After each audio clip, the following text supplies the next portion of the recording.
Hey, it's me again, Jack Cheng. I'm back for another week of See You in the Cosmos.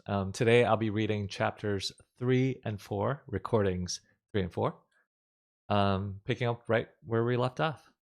So here we go. New recording 3, 6 minutes, 16 seconds. What do you guys do when you can't fall asleep? Maybe you don't need sleep at all. Maybe you're just awake all the time because your planet spins so slowly that you're always facing the sun. It's always day. Or maybe you guys do the opposite. You pretty much sleep whenever you're not eating, like koalas or Carl Sagan. He just curls into a donut on the bed or sofa or my lap and he starts falling asleep. Easy. Are you sleeping right now? I guess not, because how would you be listening to this if you were sleeping? I guess that means we're both awake.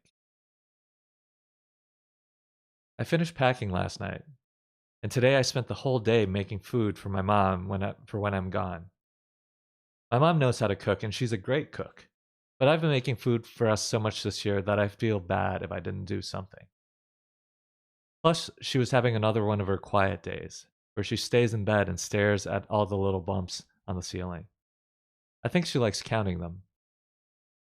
And I brought water to her room, and I told her, I made you food for the next 3 days when I'm at Sharf. All you have to do is take out the Gladware from the refrigerator and heat it up in the microwave, and I love you.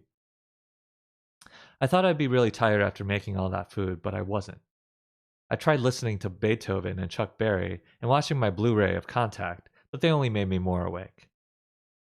I tried sleeping in Ronnie's bed, too. I keep everything on his side of the room exactly how it was when he moved out.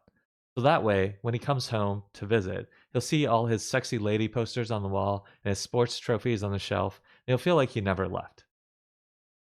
Sometimes I sleep in his bed, though, because maybe if you sleep where another person sleeps and do what that person does, then eventually you'll start turning into that person. You'll think like they think and remember what they remember, and after a while, you'll have big muscles and make a lot of money to buy groceries for your mom. Also, I only have 2 days until my launch, so I'll have to find some real important sounds from Earth for you guys really fast. Maybe, maybe since you can already hear the heartbeats and brainwaves of a woman in love on the golden record, I can record the sound of a man in love on this golden iPod. I would record myself, but I'm not in love with anyone yet. I don't love any of the girls at school because they're mostly just excited about buying clothes and Snapchatting and Skylar Beltran. We have different interests. I'm not worried though. I bet I'll meet someone at Sharp who's in love because I know a lot of guys like that. Ronnie's in love with his girlfriend Lauren, for example, and Benji's in love with Miss Shannon, who teaches advanced math. He said she leaned over to help him with a math problem once and she smelled like peach Jolly Ranchers. He made me promise not to tell a soul on earth, so I think it's okay if I tell you guys. Too bad Benji couldn't come to Sharf. He's on vacation in Chicago with his mom and sister and his mom's new boyfriend. One time, Benji asked me, do I feel bad about not having a dad? And I asked him, do you feel bad about not having a dinosaur? Benji said he's not sure because he's never had one, and I said I feel the same way about a dad. Benji said it'd be cool to have a Triceratops, though. You could ride around on it and crash through the walls at our school, and if a hall monitor tries to write you up for being late, you can say, take it up with my Triceratops. I told him it was a great idea. Sometimes I do think it'd be cool to have a dad. In Contact, Dr. Arroway's dad died when she was a kid also, but at least she was older than I was.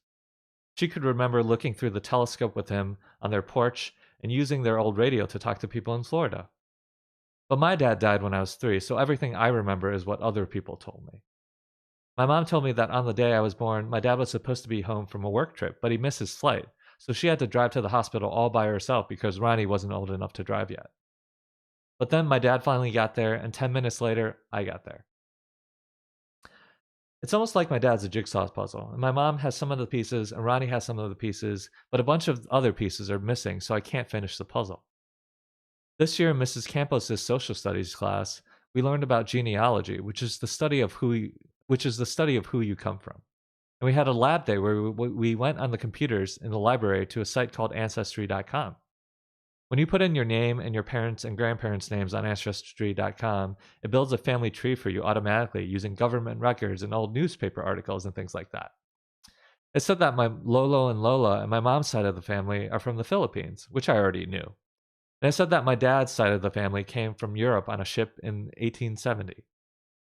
Ancestry also sends me an email whenever they find out something new about my family. It's like having my own CSI, which is an acronym for Crime Scene Investigator. Except instead of solving crimes, it's solving stuff about my dad. It's my DSI, my dad scene investigator. I'm never going to fall asleep at this rate. I'm going to try to go to bed again. Carl Sagan and I have a big day tomorrow. Good night, guys. So that was new recording number 3 from See You in the Cosmos. I'll move on to new recording number 4 now. New recording 4. Recording not available. I wonder what happened. I wonder what happened that this 4th recording is missing or deleted. So I guess you'll just have to wait until next week to find out when we read new recording number 5. Before we go, I do want to ask you a question. If you were Alex, you were putting together a golden record or a golden iPod that you were sending off into space, what are some things that you would put on it to show aliens or whoever finds it what your life on Earth is like? Think about that. Let me know your thoughts. My email address is below. I have comments disabled, but you can definitely send me a message and I read and most times respond to all the messages that I get. So thanks for tuning in. See you again next week for new recording number 5 of See You in the Cosmos.